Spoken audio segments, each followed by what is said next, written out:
buenas noches. Saludo con gran cariño al auditorio de Telefórmula, que se enlaza con los tragos de esta emisión. Agradezco a quienes siguen a través de la radio, por supuesto, plataformas de internet.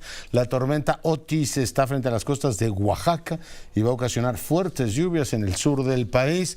Hamas liberó a 2 rehenes, 2 civiles, 2 mujeres, una de 79 años y la otra de 85. Lo hacen por razones humanitarias y reconocen la mediación de Qatar y de Egipto. Ojo con ese tema. El ministro de Defensa israelí informó que Israel está preparado para el siguiente paso.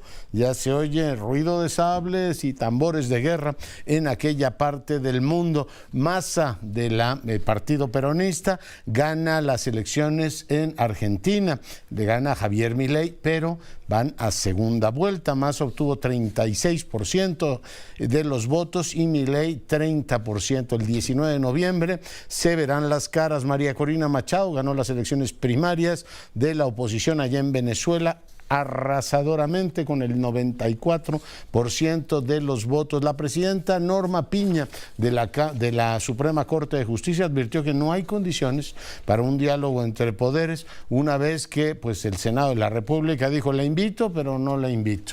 O sea, la invitó Rojas Díaz Durán y después dijo Ramírez que no había acuerdo de la Junta de Coordinación Política y que su partido, el de la mayoría, el que está cancelando los fideicomisos, pues no tiene ganas de debatir, no tiene ganas de oír a la ministra. En consecuencia, pues se hacen un lío. Supongo que esperarán a que Palacio Nacional les diga si pueden o no pueden recibir a la ministra. En cualquier caso, ella dice, si no hay un diálogo, si no hay condiciones para un diálogo republicano entre los poderes, ella le recordó que ella no es oposición, que es un poder del Estado y como tal, pues yo creo que tiene toda la razón, debe ir en condiciones pactadas, pues como corresponde a su condición de uno de los poderes del Estado. Por supuesto, el tema requiere una revisión muy amplia después de las manifestaciones que tuvieron lugar el día de ayer en la Ciudad de México y en varios puntos del país en respaldo a los derechos de los trabajadores. Se verían afectados por precisamente esta decisión de la mayoría. Samuel García, gobernador de Nuevo León, solicitó licencia al cargo de gobernador para contender por la presidencia. El sector privado de Nuevo León le hace ver que su obligación es atender precisamente a lo que se comprometió con la ciudadanía de aquella entidad. Teresa Reyes fue nombrada nueva titular de la Comisión de Búsqueda. El presidente de la República dice que abogará por Cuba en su próxima conversación con el presidente de los Estados Unidos. Hoy salió público el IGAE, la economía creció 0.4 en términos generales. Platicaremos, por supuesto, el tema, cómo se está comportando el sector primario. Platicaremos con el presidente del CNA. Por lo menos 4 horas permaneció bloqueada la autopista México-Querétaro por vecinos de Huehuetoca. Y bueno, pues antes de ir a otros temas, permítame enviar a la familia Serviche Curcio, mis primos, mi más sentido pésame por el fallecimiento de Liliana. Mando, por supuesto, a toda la familia, a la tía Bianca, por supuesto a todos, mi más sentido pésame por esta irreparable pérdida. Pausa, regresamos en un instante. Yo le comentaba que se llevó a cabo el encuentro de Palenque y hay un comunicado conjunto muy largo en el cual pues acordaron una serie de puntos. Tiene 14 puntos efectivamente el acuerdo y bueno, pues es desde elaborar un plan de acción para el desarrollo, fomentar comercio intrarregional de bienes y servicios, instar a que se levanten medidas coercitivas unilaterales impuestas a países de la región, tanto que son contrarias al derecho internacional, tienen graves repercusiones más allá de los países objetivos. Sigue siendo muy llamativo. Están muy preocupados por el derecho internacional y no los derechos de sus pueblos, que son conculcados por esos gobiernos, pero bueno, son parte de las contradicciones que hay en este lenguaje que se utiliza en nuestra región. Exhortar a países de origen, tránsito y destino, pongan en marcha políticas migratorias integrales, hacer un llamado a los países de destino para que adopten políticas y prácticas migratorias acordes con la realidad actual de nuestra región, contribuir decididamente conforme a las capacidades de cada país, apoyar a la República de Haití en sus esfuerzos, la comunidad internacional. Es un tema delicadísimo que tiene el mismísimo Consejo de Seguridad en su seno. No recuerdo desde cuándo está la misión de Haití, misión de Naciones Unidas, y no han logrado estabilizar ese país. hay cosas enigmáticas, una de ellas es esa, promover esfuerzos coordinados para replantear la arquitectura financiera internacional de la deuda soberana a fin de permitir a países, particularmente los de ingreso medio, alcanzar mayores niveles de desarrollo, solicitar a los países de destino la ampliación de las vías regulares, ordenadas y seguras de migración, instar a un diálogo integral sobre las relaciones bilaterales en los países de origen, fortalecer el trabajo coordinado con organismos internacionales para el tema de la movilidad, profundizar las relaciones de cooperación sur-sur y triangular, continuar el diálogo franco y al más alto nivel sobre asuntos y acuerdos a través de un grupo de trabajo en las cancillerías, vincular estos acuerdos con el encuentro de alto nivel sobre migración y desarrollo propuesto por Colombia y México, y proponer a los gobiernos de Cuba y Estados Unidos sostener en el menor tiempo posible un diálogo integral sobre sus relaciones bilaterales. Esto es lo que proponen. ¿Qué se puede decir de esto? Bueno, pues que es mucha declaración política y pocos elementos sustantivos. En lo que va del año 23, Estados Unidos ha registrado una cifra récord de cruces ilegales. Estamos hablando de 2.475.669, y es pues una cifra ciertamente muy impactante. Además, el día de hoy el presidente de los Estados Unidos anuncia que solicitará casi 14,000 millones de dólares para paliar la crisis migratoria, es decir, van a reforzar las medidas de seguridad, pues Estados Unidos dirá, bueno, pues se reúnen en Palenque y nos dicen a todos los que hay que hacer, menos arreglar sus países, que es, supongo, la primera de las obligaciones de un gobernante. Nuestro presidente siempre dice, la mejor política exterior es la interior. Ponga en orden su país y ya después le pide a todos los demás que hagan algo por usted, ¿no? Que le reciban a sus migrantes o todo lo demás. Pero bueno, son especialistas algunos países de la región en exigir que otros hagan lo que ellos no hacen, o en las declaraciones, es decir, se exhorta a todos los países entre los cuales está migrando las personas. De Venezuela son 7 millones los que han salido, a que hagan un esfuerzo por integrar a las gentes en su comunidad, y por razones de persecución política o de otro tipo, pues la gente no tenga que salir. Yo creo que eso habría que pedirlo. Pero bueno, ahí están los datos: 2.475.669. Se dice fácil. ¿Sabe cuántos capturaron en el 2022? 2.378.944. Por cierto, aprovecho para felicitar nuevamente, no lo conozco, no lo he visto nunca, pero algún día me encantaría saludarlo, a Jorge Butrón de La Razón, que publica además con una gran cantidad de datos todo lo que ocurre en el tema migratorio. Estos periodistas que lo mantienen uno bien informado, no tanto de declaraciones de lo que dicen los políticos, sino un montón de datos. Hoy publica un reportaje muy interesante sobre el particular. Así es que así estamos, y 14,000 millones de dólares para asegurar la frontera. El día que se celebró esta reunión, la canciller de la República anunció, a ver si tenemos disponible el audio, que México ponía a disposición de todos estos países una serie de elementos que incluyen la parte técnica. No está todavía muy claro si vamos además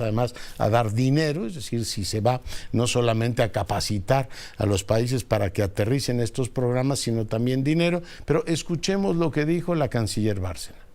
Para tal efecto, México pondrá a disposición inmediata a los países aquí reunidos su oferta de cooperación y asistencia técnica respecto a estas áreas a través de los siguientes programas: Sembrando Vida, Jóvenes Construyendo el Futuro, cooperación en materia de petróleo, gas, electricidad y energías renovables, la plataforma de armonización regulatoria de cara a la creación de una agencia de medicamentos de América Latina y el Caribe. Bueno, pues Sembrando Vida Coneval, que es un organismo del Estado mexicano, el Consejo Nacional para la Evaluación de la Política y el Desarrollo Social, ha hecho, por lo menos, tengo en la línea al secretario ejecutivo de ese órgano y me corregirá si hay más evaluaciones de Sembrando Vida. José Nabor Cruz, buenas noches. Leonardo, muy buenas noches, un gusto platicar nuevamente contigo y tu auditorio. El gusto es todo nuestro. ¿Han ustedes hecho una evaluación, un análisis de el programa Sembrando Vida? ¿Lo han hecho en una o en dos ocasiones, doctor?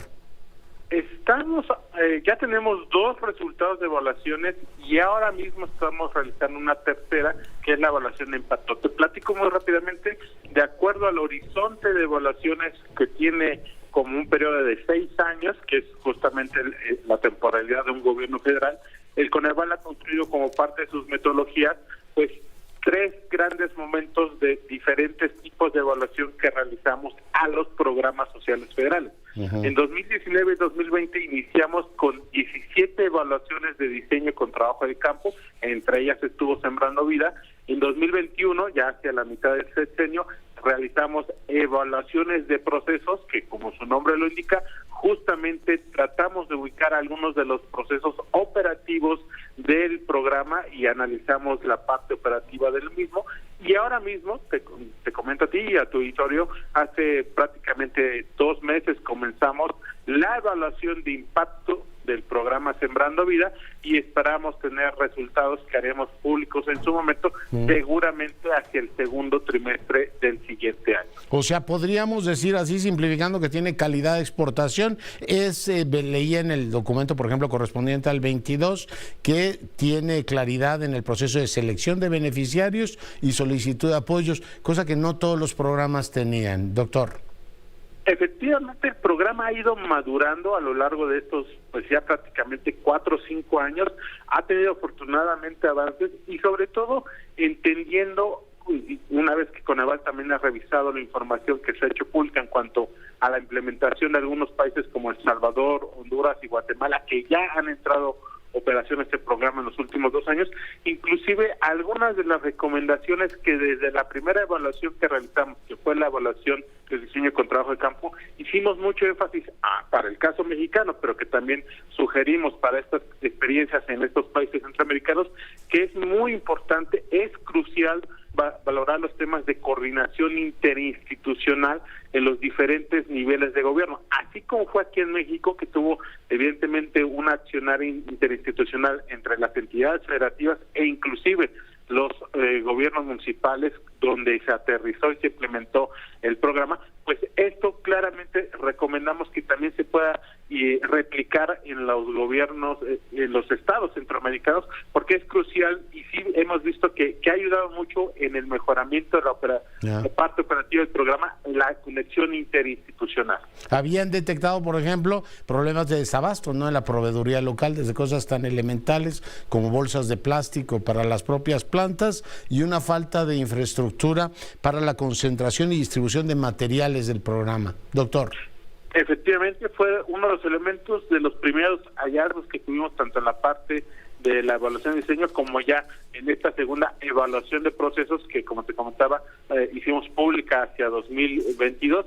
Y justamente uno de los elementos que consideramos fue importante destacar que este tipo de problemáticas que nosotros identificamos comenzaron a ser subsanadas a través de esta ente que designó el programa, que son las comunidades de aprendizaje campesino, CAC, y hay algunas cédulas a nivel municipal que se llama Distrito CAC, donde justamente se empezaron a generar sinergias en el ámbito municipal para mejorar los elementos de operatividad y muy crucialmente incrementar la producción de viveros comunitarios y de biofábricas a nivel comunidad, a nivel localidad, y eso permitió pues incrementar los suministros tanto de fertilizantes como de algunas otras materias primas para que así el programa se pudiera seguir expandiendo a nivel micro, pero a través de estos, reitero, viveros comunitarios. Oye, ustedes llevan, por supuesto, la evaluación de la política social, pero ¿es posible evaluar Sembrando Vida por el efecto ambiental? El presidente dice que es el programa de reforestación más importante del planeta Tierra. ¿Es posible acreditar esto, doctor? Probablemente serían unos elementos secundarios que vamos a estar analizando en la parte de evaluación de impacto. Ahora mismo te comento, Leonardo, no tendríamos los elementos de evaluación para también transitar al ámbito de un medio ambiente sano, que es uno de los elementos que por normatividad también analizamos desde Coneval, pero si el programa continuara en la siguiente administración federal, probablemente ya 6, 7 años después del inicio aquí en México, seguramente sí podríamos valorar desde CONAVAL hacer un análisis en específico sobre el impacto a nivel medio ambiente en los estados y municipios donde ya llevaría en ese momento al menos 5 o 6 años de operación. Ahí me parece que ya podríamos tener la visibilidad de un impacto en esos términos. Oye, ¿y han hecho también un trabajo de evaluación de Jóvenes Construyendo Futuro?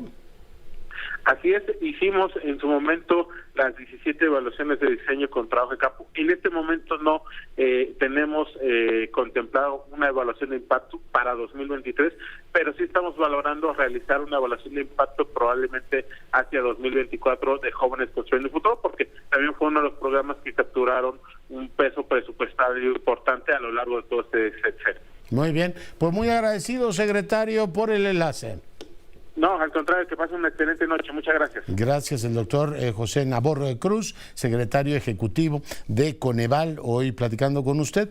Vale la pena echarle un vistazo a los programas, a la evaluación de los mismos, ya que se van a exportar y supongo que habrá dinero del contribuyente, a ver si Sembrando Vida ha tenido o no el efecto que el presidente ya de entrada da por descontado. No hay posibilidad en este momento de decir que ambientalmente ha sido mejor, aunque él repite, lo dijeron en varias, en COPS y en todo eso, que es el programa de reforestación más importante del planeta Tierra. Bueno, dejo ese tema, pero no dejo el campo, Doy la más cordial bienvenida al presidente del Consejo Nacional Agropecuario, Juan Cortina. Señor presidente, buenas noches. Muy buenas noches, Leonardo, gracias por la invitación. Oiga, hay que poner al sector primario en la primera línea de las discusiones. Hoy nos lo proponen, hoy veía el dato del IGAE, no ha estado comportándose mal el sector primario, pero le ruego que le cuente al auditorio que nos escuche y ve todo el país hacia dónde se debería mover todo este diálogo, esta necesaria reflexión sobre el campo mexicano. Por supuesto, Leonardo, déjame empiezo por comentar que hoy en día la seguridad alimentaria en los países se vuelve un tema de seguridad nacional. Estamos viviendo un mundo geopolíticamente mucho más frágil de lo que hemos vivido en los últimos 70 años, que obviamente tiene implicaciones como sucedió con la pandemia o con la guerra entre Rusia y Ucrania. Pero por otro lado estamos también viviendo un cambio climático que está volviendo a México un país más seco y con toda una serie de problemas.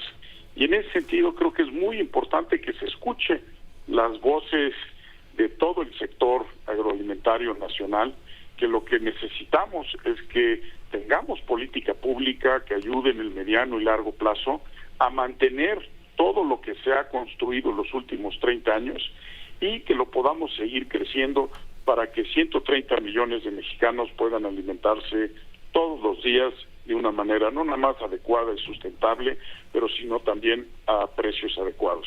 Ya, a través efectivamente de redes sociales y otros ámbitos, llaman un gran diálogo en el que todos estamos llamados a participar, hashtag por nuestro campo, Juan. Así es, Leonardo, y yo creo que este es un esfuerzo de todas las diferentes organizaciones del campo a lo largo y ancho del país, para precisamente levantar la voz y decir, tenemos que voltear a ver a estos temas que son importantes para México, son importantes para nuestro sector y que tenemos que seguir construyendo y fortaleciendo hacia adelante. Déjame ponerte uno que veo apremiante en todas las agendas, la sequía. Bueno, Leonardo, estamos viviendo el año más seco en México desde 1957. Las presas están en promedio al 42% de llenas después de la época de lluvias, un número muy, muy bajo. Y es evidente que hacia adelante pues vamos a seguir teniendo años secos como los han sido los últimos 6-7 años. Y en ese sentido pues hay que trabajar en que el agua que tiene el país se use de manera eficiente y que se hagan todas las inversiones como sucedió en la ciudad de Monterrey el año pasado. Pero en este presupuesto, Juan, ¿se está reflejando eso o no? Esa preocupación. Desgraciadamente, Leonardo, no es así. Y es uno de los temas que el día de hoy, en este tema de nuestro campo que vistes, es donde se está levantando el dedo para decir, este es un tema que hay que atender. Sí, está ese, por supuesto, y están, bueno, pues también apoyos y otros elementos que son fundamentales para que funcione todo un sector que le ha dado, pues no solamente esta parte estratégica al país, sino también un desempeño económico muy bueno en los últimos años, Juan. Correcto, pues este año vamos a volver a exportar cerca de 55,000 millones de dólares, una cifra sin precedentes, mucho más alta hoy en día que los ingresos de petróleo para el país o que inclusive el turismo. Y definitivamente tenemos que ver cómo hacemos que le llegue más financiamiento al campo, apoyos a la comercialización, seguros, etcétera. Hay mucha chamba que hacer. Está muy desmantelada también la Secretaría de Agricultura, como por ejemplo ocurrió con la de Comunicaciones. Veo que buena parte de los apoyos los han mandado otras dependencias, Juan. Leonardo, tú lo platicabas ahorita antes de que entrara yo, en donde ha habido muchos apoyos al sector, pero más de carácter asistencialista, como Sembrando Vida. Yo no digo que no sea importante cuidar a los pequeños productores, pero también no podemos abandonar a la agricultura comercial, al mediano y al grande, que al final de cuentas son los que le dan de comer a México de manera barata y de manera eficiente. Y en ese sentido yo creo que sí vale la pena tener una discusión sobre el presupuesto del sector, de cómo lo podemos balancear para que se puedan atender todas las diferentes cosas que pues caben dentro de nuestro país. Muy bien, pues Juan Cortina, muy agradecido por el enlace, muy buenas noches. Buenas noches, Leonardo, gracias por la invitación. Dios, el presidente del CNA hoy platicando con usted y sigue el tono confrontador entre poderes, escribe Nacho Mier. Tiene razón la ministra Piña cuando señala que la separación de poderes es esencial para la democracia y la independencia no es un privilegio, dice. Por eso, en congruencia y con consistencia con usted, sabrá comprender y entender la independencia de su contraparte legislativo. Toda ley que es efectiva pero injusta debe reformarse. Si no fuera así, existiría la esclavitud. Era eficaz, pero brutalmente injusto. Ese es el argumento de Mier. Usted sabe y sabe bien que sus fideicomisos son derechos de un grupo de 590 privilegiados frente a 55,000 buenos trabajadores manipulados. Seamos honestos, es lo menos que podemos hacer. Esto dice el coordinador de la mayoría en la Cámara Baja. Y aquí está en el estudio Salomón Chertorif. Salomón, ¿cómo estás? Hola, estimado Leonardo, pues con el gusto de siempre de verte. ¿De qué vamos a platicar? Cuéntame. Mira, te quería platicar hoy de la trampa. ¿De qué trampa? Y de la trampa que no podemos normalizar. Y algo que pareciera que está muy arraigado a nuestra vida y que normalizamos muchas veces. Hay una pieza que se da y está estudiado desde la teoría de juegos en la economía, en donde pues si las probabilidades de ser atrapado son mayores, pues disminuye el incentivo ¿no? Si estás en el salón de clases y tú copias y nadie más copia, pues la probabilidad de que te cachen es mucho más alta. Pero si todos copian y tú no copias, la probabilidad de que los cachen a todos es más difícil, pero además al que le puede ir peor en el examen es a ti, o así hay el sentimiento. Se da en la cola del periférico cuando se empieza a meter uno en segundo turno y de repente, híjole, empieza hasta la angustia de decir, y no estaré regándola yo en estar formado como se debe. Hay un sentimiento hacia la trampa. Lo que es muy peligroso, y me parece que hay que decirlo con todas sus letras, es que quienes quieran gobernar, que quienes están gobernando, abiertamente hagan trampa. Y eso yo creo que cuando empezó con las corcholatas. En este gobierno hemos visto que la ley, pues no es la ley, ¿no? No muchas veces que no vengamos con eso, ¿no? Que hay una fuerza más allá de lo legal que determina lo que es justo y lo que no es. Y así inicia el proceso de las corcholatas, faltando a la ley, haciendo explícita y abiertamente trampa a lo que nos pusimos como reglas electorales. Pero a la alianza flaco favor le hace a la democracia. Dice, no, pues si se están adelantando, si otro se está pasando en segunda fila, pues yo también, porque voy a llegar más tarde. Flaco favor, insisto, le hacemos a la construcción civilizada de país. Y en las últimas semanas, la Ciudad de México, Leonardo, ha visto el acto más de la mayor desfachatez de la trampa. Fui a poner una queja ante el Instituto Electoral local por toda la publicidad anticipada de candidatos a la ciudad de México. No, ¿verdad? Nadie que vaya donde vaya, pero es una falta. La ruta es clara, no se ve por ningún lado. Una falta doble, Leonardo. Por un lado, muchos anticipándote a los tiempos electorales. Por otro lado, poniendo esos pósters, esas lonas, en el mobiliario público, cuando la ley de publicidad exterior explícitamente en su artículo 15 prohíbe que en cualquier mobiliario público se coloque cualquier tipo de publicidad.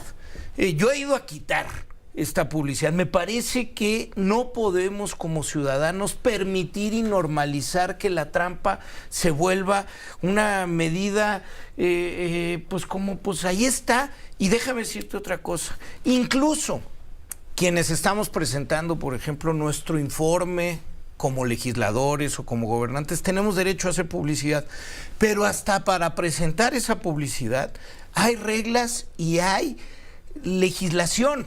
Otra vez, si algún alcalde o alcaldesa, como es el caso de Taboada, olía limón, que es lo que vi, digo, Harfuch y Clara Brugada, son doble trampa, ¿no? Por un lado, precandidatura anticipada, y por el otro lado, utilizando el mobiliario. Triple, si me permites, porque su partido había dicho que no iban a hacer eso. Bueno, eso es interno. Se están haciendo trampas a ellos mismos. Por el lado de los alcaldes como Lía o Santiago Taboada, que están dando su informe, que tendrían derecho a comprar, por ejemplo, un anuncio espectacular o un parabús o incluso un camión, está retacado de postes. Tú vas por el Periférico, por Insurgentes, bajas por Constituyentes y no hay un poste que con recursos públicos esté rompiendo la ley. Yo tampoco he visto eso. No lo has visto. Pues yo creo que yo estoy bajando todo lo que es ilegal, y con mis colegas de Movimiento Ciudadano vamos a ir a toda la ciudad. La evidencia. Pues yo creo que la gente sí lo ve. No hay manera de no verlo, ¿no? Las reacciones que hemos visto de nuestros colegas en las redes sociales, que nos responden a las acciones estas de ir a bajar, de qué bueno que lo hacen, estoy hasta el gorro de la basura electoral. Y la verdad, cuando entras en contienda, necesitas hacer que te conozcan, necesitas hacer que la gente empiece a platicar de quiénes son las candidatas y los candidatos para hacerse de una alternativa. Pero cuando eso es con trampa, incluso si al final eres electo, eres elegido, flaco favor le estamos haciendo a la construcción de país, flaco favor le hacemos a la educación que quisiéramos para nuestras hijas y nuestros hijos. ¿Cómo decirles que la trampa no se vale cuando pareciera que el que no tranza no avanza? Se vuelve la norma de cómo vivimos aquí. Yo creo que son más las personas que quieren vivir en un país, en una ciudad, en donde el juego limpio sí signifique aún algo, y verlo de manera tan descarada. ¿Y seremos más? Pues yo tengo la impresión de que hay un sector muy amplio que dice, bueno, pues si es parte del privilegio de mandar, ¿por qué no voy a violar la ley? La ley es para que yo, como dicen algunos, el poder es para poder. Tengo la impresión de que esa cultura sigue muy arraigada en un sector de la población mexicana. Yo no tengo la encuesta que con evidencia me pueda decir qué opinaría la gente, pero las respuestas que hemos tenido en redes sociales de qué bueno que están evitando que se haga trampa, me parece un termómetro interesante del hartazgo que mucha gente, cuando lo que tienen es el día a día, Leonardo, es que la poda del árbol, que la luminaria no funciona, que no puedo salir con seguridad, claro, que la cantidad de cables que hay ahí, que la basura no la recogieron. Cuando salgo y veo el recurso público en cada uno de los postes, cada uno de los semáforos, tú vas a ver los, estuve en Tlalpan, estuve en Marina Nacional, en los puentes peatonales, por puente peatonal puedes sacar una camioneta. Yo llevo una estaquita en donde echamos la basura, que llenamos casi una estaquita por cada 2 puentes. Leonardo. Llévasela al Instituto Electoral y decir, con los atentos saludos. Mira, las lonas las estamos donando a albergues de animales. Ellos les sirven para sus casitas, entonces pues démosle buen uso.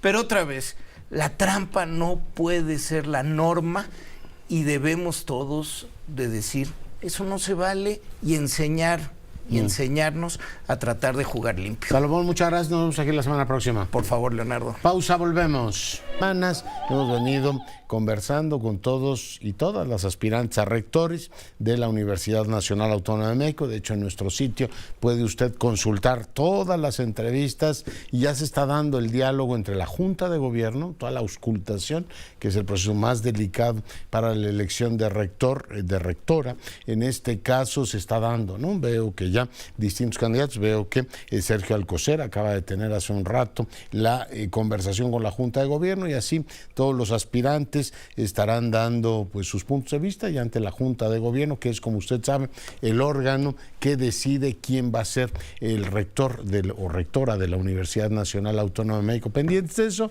pendientes por supuesto también del desarrollo. El viernes cerramos el informativo diciendo que en el CCH había tomas hostiles, en otras escuelas ha habido también movimiento de estos grupos que uno se pregunta de dónde vendrán, ¿no? Ahora que Morena controla todo. Antes decían es que vienen de Gobernación o del CISEN o del gobierno de la ciudad. Ahora Morena tiene control de todo, ¿no? Gobierna el Estado de México, gobierna la capital, gobierna federal. O sea, todo lo que ocurre aquí es ¿de dónde salen esos grupos? No será Morena los que los mandan, que generan una inestabilidad en el CCH y en otras escuelas. Así es que ojo con ese tema, y si no es Morena, pues debería el gobierno ayudar a ver el origen de todos esos grupos. En algún momento el presidente habló de la mano negra. ¿Dónde andará esa mano negra ahora que ya no hay PRI ni PAN a cuál echarle la culpa? Que todo el poder lo tienen ellos. Israel Aldave, adelante. Hola, ¿qué tal, Leonardo? Gracias. Muy buenas noches. Por las imágenes que vas a observar con la cámara de nuestro compañero Uriel Rivas, se pensaría que nos encontramos en un país del Caribe, pero no. Es la ciudad de Tapachula, aquí en el estado de Chiapas, totalmente colapsada, Leonardo, por el importante número de migrantes, miles que ingresan todos los días a este punto de la frontera sur de nuestro país, quienes pues en estos momentos se encuentran deambulando aquí por el zócalo de esta ciudad de Tapachula. Muchos de ellos, como lo observamos, pues ya están cenando. Muchas de estas mujeres que acompañan a los migrantes de esta nacionalidad pues han dado a empezar sus negocios para poder financiar su manutención durante su estadía aquí en nuestro país. Venden comida para poder justamente pues financiarse mientras están en espera de que una rebasada Comisión Mexicana de Ayuda a Refugiados, la Comar, pues les dé este permiso humanitario con el cual, por supuesto, Leonardo, se les ha dicho no pueden transitar libremente por el territorio nacional. Simple y sencillamente, pues este es un requisito que se les está solicitando a ellos en su calidad de extranjeros. Así las cosas, Leonardo, aquí en Tapachula, Chiapas. En este momento estamos observando pues justamente a ciudadanos de esta nacionalidad haitiana, pero del otro lado están los cubanos, venezolanos, e incluso también hay muchos de otras nacionalidades, incluso pues hasta rusos hemos observado, Leonardo, en los días que hemos estado aquí en la frontera sur de nuestro país. Y así están aquí justamente, Leonardo, sin contar con ningún apoyo, donde los estamos observando en estos momentos, ahí donde están pues comiendo, ahí es donde van ellos a dormir pues un poco más tarde. Son eternas estas filas, Leonardo, que se han llevado a cabo, que se están llevando a cabo en estos momentos aquí en el centro de la ciudad de Tapachula. Pues están en estos momentos aquí, pero un poco más tarde, para ser precisos, ya a la 1 de la madrugada, tienen que estar de nueva cuenta haciendo largas filas ahí en estas oficinas de la Comisión Mexicana de Ayuda a Refugiados.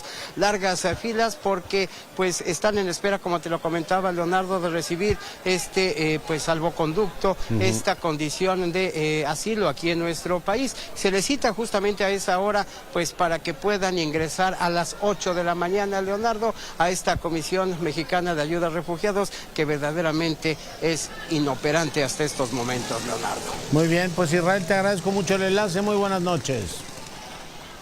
Muy buenas noches. Saludos hasta Tapachula. Y bueno, pues le comento que hoy publicó El Economista una encuesta de intención de voto aquí en la capital, a diferencia de lo que proyectan algunos encuestadores en el plano nacional. Aquí las cosas están bastante más cerradas. Si hoy hubiese elecciones, Morena, PT y Verde tendrían el 44% y PAN, PRI, PRD el 33.5%. ¿Quién va a la cabeza de Morena? O sea, de todo el despliegue que ha tenido Clara Brugada, con una pues muy notable apoyo de un sector muy amplio de su partido. La diferencia sigue siendo amplia, 35.4 para García Harfuch, 24.2, muy parecida a la distancia que había entre Claudia Sheinbaum y Marcelo Ebrard.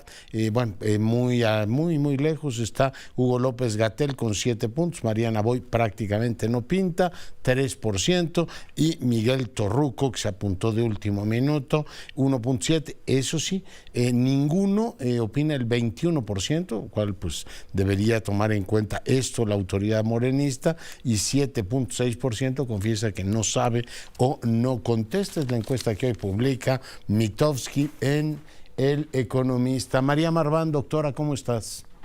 Muy bien, Leonardo, muy buenas noches a ti, buenas noches al auditorio. ¿Qué tema abordamos hoy? Cuéntame. Mira, yo creo que vale la pena hablar un poco sobre los fideicomisos, ahora que está tan fuerte el tema de la desaparición de 13 de 14 fideicomisos del Poder Judicial, sobre todo porque el fideicomiso, siendo una figura del derecho privado, hace mucho que se utiliza en nuestro país, por lo menos, en instituciones públicas. Y la verdad es que se ha creado una mala fama, vamos a decirlo así, alrededor de los fideicomisos como algo que necesariamente es sucio o no es vigilado.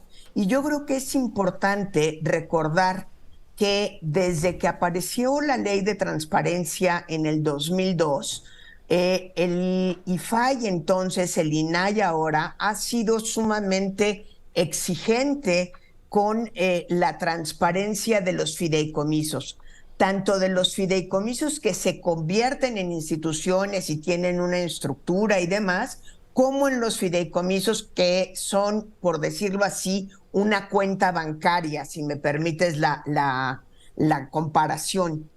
Y tan es así que la Ley General de Transparencia y Acceso a la Información Pública, desde 2015 que se publicó, retomó todos los precedentes que había hecho el IFAI sobre la transparencia de los fideicomisos, e inclusive hay un apartado específico en la ley, en el artículo 77, que habla de manera clara sobre las obligaciones de transparencia que deben tener los fideicomisos.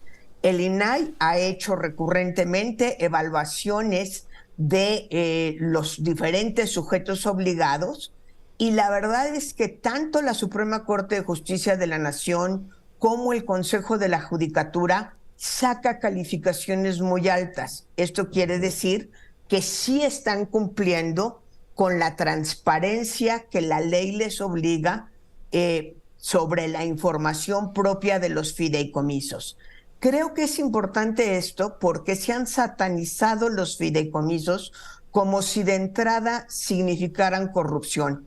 Yo no tengo ningún elemento para decir que no hay corrupción en el Poder Judicial, pero lo que sí tengo elementos es para decir que hay restricciones legales que obligan a la transparencia y que esto sirve para prevenir la corrupción, y que con estos requisitos legales ha estado cumpliendo la Suprema Corte de Justicia de la Nación. Me parece importante, ayer vimos marchas en todo el país. Creo que hay mucha desinformación sobre lo que son los fideicomisos y sobre la importancia que tiene para el funcionamiento de una institución tener este orden financiero y también fiduciario. Sí, absolutamente central, pero sí se ha asociado la idea de que fideicomiso igual a opacidad y por tanto, bueno, políticamente el presidente los ha combatido, aunque hay constancia de que en el ámbito del Ejecutivo, particularmente en el ámbito de la defensa nacional, los fideicomisos gozan de cabal salud, incluso se han creado otros para financiar el propio Tren Maya. Así estamos, mi querida María, ¿algún apunte más? Simplemente recordar que el secreto fiduciario no aplica en fideicomisos públicos, y eso es importante decirlo y repetirlo, porque la desinformación cada día es galopante, digamos. Sí, estamos a niveles increíbles. Oye, ¿ya viste que el órgano interno de control del INE determinó suspender, María, provisionalmente al director de la Unidad Técnica de lo Contencioso porque, dicen ellos, han alterado citas textuales del presidente López Obrador con las que se determinó en última instancia que había cometido violencia política de género contra Xóchitl Gálvez? Me parece una nota por demás preocupante, Leonardo. Me parece que el órgano interno de control no tendría que meterse en la actividad sustantiva del INE. Habrá que ver si realmente cometió esta falta. Si lo hizo, creo que el Consejo General tendría que tomar acción sobre esto, pero no el órgano de control, que además es nombrado por la Cámara de Diputados. Me parece gravísimo que el órgano de control esté tomando decisiones sustantivas sobre el proceso electoral, y creo que es algo que nos debe preocupar a todos. Bueno, pues tomo nota. Mi querida doctora, muchas gracias. Muy buenas noches. Y esta semana vamos a ver si el Instituto Nacional Electoral, tan cuidadoso en algunos temas, vuelve o repone en la sesión en la cual va a discutir si son 5 mujeres y 4 varones o no. Así es que, bueno, pues pendientes, por supuesto, de todos estos temas. Laura Cardoso, adelante. Dante Delgado, dirigente nacional de Movimiento Ciudadano, advierte que en la contienda electoral de 2024 solo habrá 2 contendientes, el candidato del régimen morenista y el candidato de su partido. El próximo viernes se publicará la convocatoria para quienes deseen participar en este proceso de selección del candidato, y abrió la puerta para que Marcelo Ebrard pueda ser un candidato externo, y aclaró que Samuel García, quien ha pedido licencia a la gubernatura de Nuevo León, será el candidato interno. Al rendir su informe legislativo, el senador Dante Delgado dejó claro que Movimiento Ciudadano es el único contrapeso del actual régimen. Y hoy los adelanto una cosa más. Movimiento Ciudadano tiene el mejor proyecto para México y tendrá la mejor candidatura a la presidencia de la República. Que no les quepa la menor duda. E insistió. Que no les quepa la menor duda. La contienda será entre el actual régimen de Morena y Movimiento Ciudadano, y les vamos a ganar si todos nos ponemos las pilas. Dante Delgado hizo una severa crítica al gobierno de Andrés Manuel López Obrador, y es que dice que el fracaso de este gobierno no se justifica porque el presidente ha tenido todas las condiciones legales, políticas y económicas, y todo se quedó en discurso. Lamentablemente, muchos creen que se pueden resolver los problemas de México desde el púlpito de una mañanera o desde mesas de discusión televisivas. En este ejercicio legislativo acompañaron a Dante Delgado el ex rector de la UNAM, José Narro, Beatriz Paredes, Claudia Ruiz Massieu y la alcaldesa de Campeche, Vivi Ravelo. Las imágenes son de Ricardo Rodríguez. Soy Laura Cardoso Tierra, Fórmula Noticias. Gracias. Y un comando atacó al secretario de Seguridad de Coyuca, fíjese, y también mataron a 13 personas. Ahí está la violencia en Guerrero, lo confirmó la Fiscalía General de aquel estado. Vamos ahora con Alejandro Rojas Díaz Durán, senador de la República. Senador, bienvenido. ¿Qué tal, doctor Curcio? Gusto en saludarte.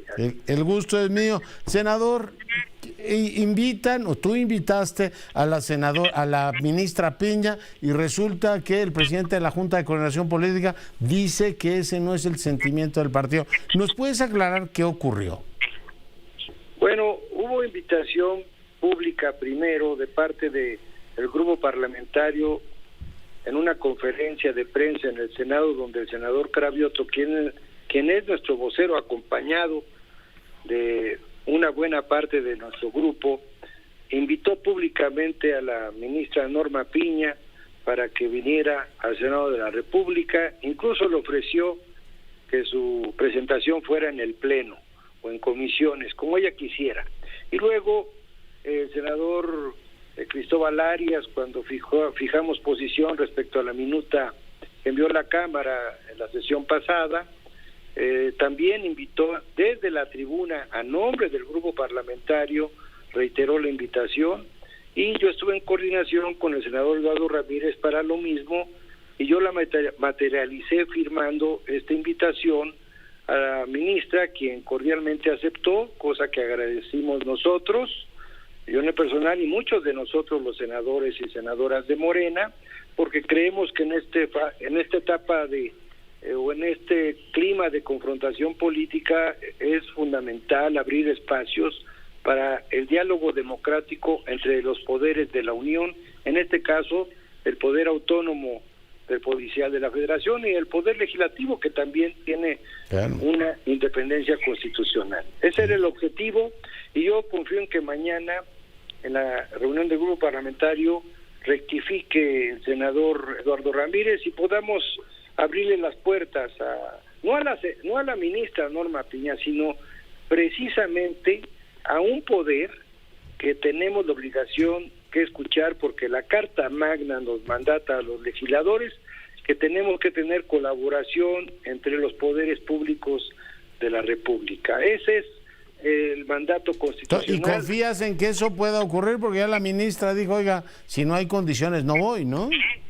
Bueno, se pueden dar las condiciones si mañana hay una rectificación de parte del grupo parlamentario, que yo lamento la hayamos primero invitado públicamente, luego por escrito, y luego la desinviten. Eso me parece una grosería, una falta de respeto. Pues claro que lo es. Oye, pero te pregunto, en este país donde el presidente habla de humanismo y de todo lo demás, los poderes no se hablan. El presidente no va al Senado ni cuando entregan la Belisario Domínguez. Y ahora es un lío que vaya Norma Piña a hablar con ustedes. ¿Qué nos pasa, senador? Bueno, el humanismo debería aplicar para todos, pero sobre todo la civilidad democrática, de que haya diálogo y comunicación constante entre poderes. No podemos aislar al Poder Judicial de la Federación, que es un pilar fundamental de la democracia constitucional, solamente porque tenemos un criterio ideológico en donde señalamos diciendo 3 mentiras. ¿Cuáles son las 3 mentiras? Que además estamos violando los principios de Morena. Primero, es mentira que los ministros tengan ahí a un lado una bolsa inmensa de 15,000 millones de pesos que ellos puedan meter mano y que sea solamente para sus privilegios o chuchulucos. Sus tecnologías. Eso nos queda un minuto, Alejandro. Bueno, no mentir es eso. No robar es porque esos recursos son del Poder Judicial y de los trabajadores y de los integrantes de la Federación, de ese poder. Y eso es robar recursos públicos que están ahí. No le podemos robar esos recursos al Poder Judicial. Y traicionar al pueblo es darle la espalda al diálogo, porque nosotros ofrecimos en el 18 escuchar a todos, y además es un derecho constitucional y una obligación nuestra abrirle la puerta al Poder Judicial de la Federación. Muy bien, pues tomo nota y estamos pendientes, senador, muy agradecido por el enlace. Gracias a ti, Leonardo, abrazo. Abrazo, el senador Rojas Díaz Durán, ya lo escuchó, el senador de Morena, hoy platicando con usted. Nos vamos, cuídese, sea rabiosamente feliz, se lo merece.